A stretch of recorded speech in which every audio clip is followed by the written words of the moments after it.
जैसे कि आप देख रहे हैं कि मैं बैंक कॉलोनी इंदिरापुरम के तहत संसावाद रोड स्थित मैं हूँ। यहाँ पर एक भव्य एक शिव मंदिर है और यहाँ पर श्रीमद् भागवत कथा का यहाँ पर लगातार निरंतर श्रवण कर रहे हैं लोग। और यहाँ पर मेरे साथ व्यास गद्दी पर विराजमान व्यास जी मेरे साथ मौजूद है। तो स्वागत है जी आपका। जय श्री कृष्ण। जय श्री कृष्ण। कितने दिन की भागवत यहाँ पर आप जो है ना लोगों को सुनाएंगे? यह श्री जहाँ आप खड़े हैं यह श्री पंचमुखी महादेव भगवान का दिव्य स्थान है। जो श्री शिव आप आने वाले 8 तारीख को शिव महारात्रि है। शिवरात्रि के उपलक्ष्य में यह शिव महापुराण कथा हो रही है, जो 2 तारीख से लेकर के 8 तारीख तक कथा चलेगी और 9 तारीख को विशाल भंडारा है। तो 9 तारीख को विशाल भंडारा है। अच्छा, देखा जा रहा है कि यहाँ पर मौसम खराब है 2 दिन से, और 2 दिन से मौसम खराब होने के बावजूद भी आपके जो भक्त हैं यहाँ पर निरंतर भीड़ बढ़ती चली जा रही है। तो उसको खासा संभालने में बड़ी मशक्कत आपको करनी पड़ती होगी, क्योंकि आप यहाँ पर मंदिर में आप पूरे तरीके से आपके अधीन लगातार मंदिर आपके उसमें चल रहा है संरक्षण में। तो बहुत सारी दिक्कतें रहती होंगी, कैसे मैनेज करते हैं? यह तो सिर्फ भगवान प्रभु जाने। कल जिस समय मौसम था आपने देखा प्रातः काल से ही बारिश हो रही थी, और बारिश हो रही थी तो एक बार तो हमारा मन ही दुखी हो गया और हृदय द्रवित हो गया कि आज तो कलश यात्रा मुश्किल है निकलना। लेकिन भगवान के जो प्यारे भक्त हैं वह समय से ही आ गए। जो मात्र शक्ति आई, कलश यात्रा में अपार भीड़ देखने को मिली कि रोड पूरे तरीके से ब्लॉक तक हो गया और बहुत सारी महिलाएं और कन्याओं ने कलश उठाए। कल का आश्चर्य हम आपको बताएं कि हमारा तो मन घबरा रहा था कि आज यात्रा कैसे निकलेगी। जैसे ही भगवान के भक्त आना शुरू हुए मौसम साफ होना प्रारंभ हुआ, और जब तक हमारी कलश यात्रा चली एकदम धूप निकल आई थी, एक बूंद भी नहीं गिरी। और इतना कीचड़ हो रही है क्षेत्र में, एक भी बालक से लेकर वृद्ध तक कोई भी फिसला नहीं है। आकर के कथा प्रारंभ हुई, 4 बजे तक कथा चली, आरती हुई, प्रसाद लेकर जैसे ही भक्त गए। और अगर आप कल का मौसम देखेंगे 5 बजे से पुनः मौसम बिगड़ गया था। हाँ बिल्कुल देखा जा रहा है कि 5 बजे के बाद में मौसम निरंतर खराब रहा। पूरी रात लगभग कहीं ना कहीं थोड़ा बहुत रहा और सुबह तक रहा। सुबह के बाद में दोपहर के बाद में मौसम फिर साफ हो गया और अभी देखा जा रहा बिल्कुल सूखा पड़ा हुआ है सब कुछ। हाँ। और भक्तगण पूरे तरीके से प्रसाद लेकर यहाँ से चले गए हैं। तो आप क्या कहना चाहेंगे? श्री हरि की कृपा यहाँ पर इस मंदिर प्रांगण में है, तो क्या कहना चाहेंगे? देखिए, अगर हम आपको ये कहें कि हमारे जीवन के एक नहीं अनेक उदाहरण आपको हम दे सकते हैं जहां हमने यहाँ पर भगवान शिव का प्रत्यक्ष प्रमाण देखा है। एक बार नहीं अनेक बार हमने ऐसी कोई मन में सिर्फ कल्पना की है, वह कल्पना फलीभूत कैसे हुई हमारे प्रभु ही जाने। अगर आप यह कार्यक्रम देख रहे हैं, कितना विशाल कार्यक्रम है, हजारों भक्त आ रहे हैं, लेकिन आपने देखा कि यहाँ 4 लोग होकर के खड़े होकर के विशेष कोई व्यवस्था संभाल रहे हैं नहीं, ऐसा कुछ। लेकिन सब लोग कैसी व्यवस्था संभाल रही है प्रभु ही जाने। सब भगवान के रूप में कोई ना कोई आकर के इस व्यवस्था को संभाल रहे हैं। नहीं, आपका देखा जा रहा है कि आपका स्वभाव भी इतना सरल है कि लोग आपके पीछे दौड़ते हैं। और श्री हरि की कृपा पंचमुखी यहाँ पर भोलेनाथ विराजमान है, तो भोलेनाथ की कृपा पर लगातार निरंतर बरस रही है। तो अभी आने वाले समय शिवरात्रि के लिए क्या कहना चाहेंगे आप? इस शिवरात्रि महापर्व पर हमारे पंचमुखी महादेव भगवान का जो रात्रि का है, 4 पहरों की पूरी रात्रि अभिषेक होते हैं, 4 पहर की पूजा होती है और जो निरंतर पूरी रात्रि चलेगी। 4 पहर की पूजा मंदिर में यहाँ पर मंदिर में ही होगी।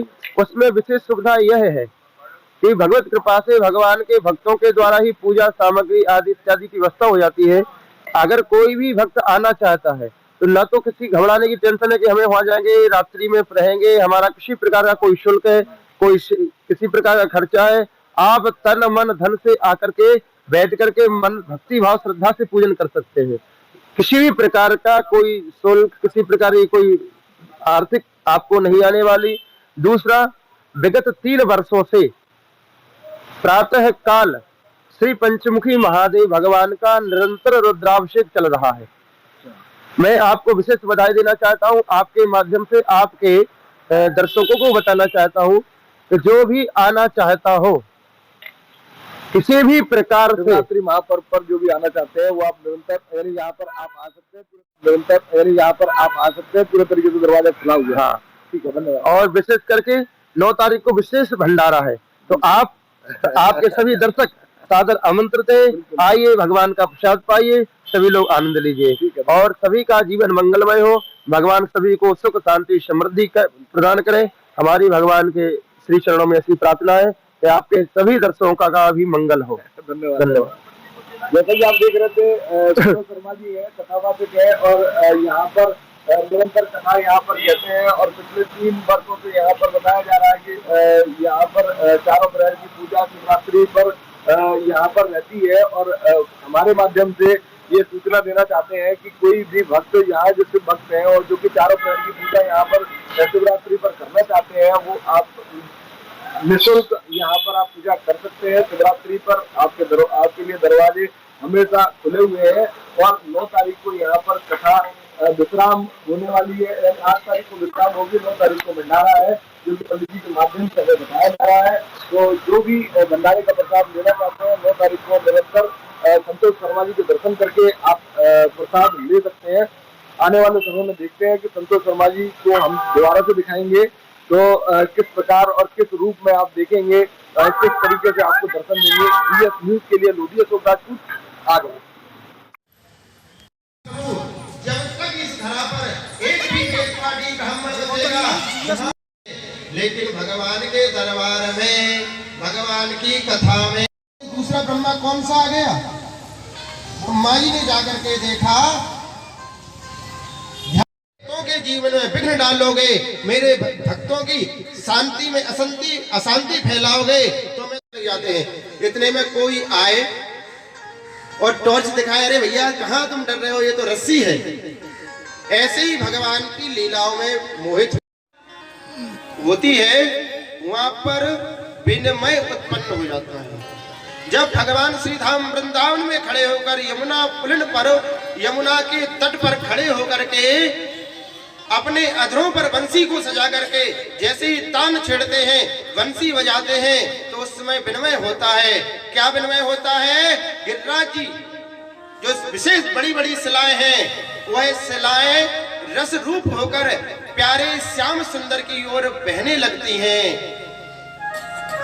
गिरिराज जी श्याम सुंदर की ओर भागते हैं।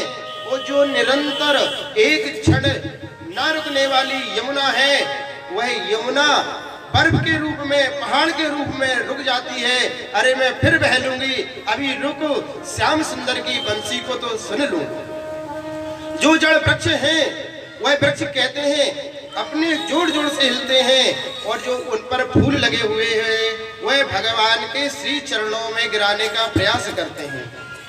इसी को श्री हरिराम व्यास जी महाराज ने दर्शन किया और वह एक पद में लिखते हैं, मोहनी मूरत सांवरी सूरत ए सुत कौन के हेरी माई। ब्रजवासी घबरा गए, पता नहीं बाबा जी का कोई उत्पात कर आए क्या? बोला महाराज क्या हुआ, कोई कन्हैया ने अपराध कर दिया क्या? बोले नहीं। तो बोले क्या किया? एक दिन आया ही ने बंसी ऐसी बजाई, मोह लिए बन के मृग चातुर, इंद्र घटा झुकी पर बूंद एक न आई। इस मानुष देह की चले कहरी माई, यान दो घड़ी जमुना बिलमाई। बोले एक दिन मैंने इसको यमुना तट पर देखा था, ये जब अपनी बंसी को बजा रहा था तो उस समय क्या हुआ? विनमय हुआ, यमुना रुक गई। जो मृग आदि हैं, गाय हैं, वह घास का भक्षण कर रही थी, तो जो दांतों में तृण फंस गया था तो गायों का, मृगों का मुख खुला का खुला रह गया। यानी घास कह रहा है, अरे तुझे मुझे खाना है, खा ले, लेकिन एक क्षण रुक जा, एक मिनट रुक जा, मुझे कम से कम श्याम सुंदर की बंसी तो सुन लेने दे। ऐसा जब विनमय, भगवान की लीला में विनमय उत्पन्न हो जाता है। त्रिसर्गो मृषः, और दैहिक दैविक भौतिक। जो भगवान की शरण में आता है, जो यह श्रीमद् भागवत कथा का रसपान करता है, वह 3 तापों से मुक्त हो जाता है, दैहिक दैविक और भौतिक। त्रितापों से अपने जीवन में कभी भी नहीं सताते।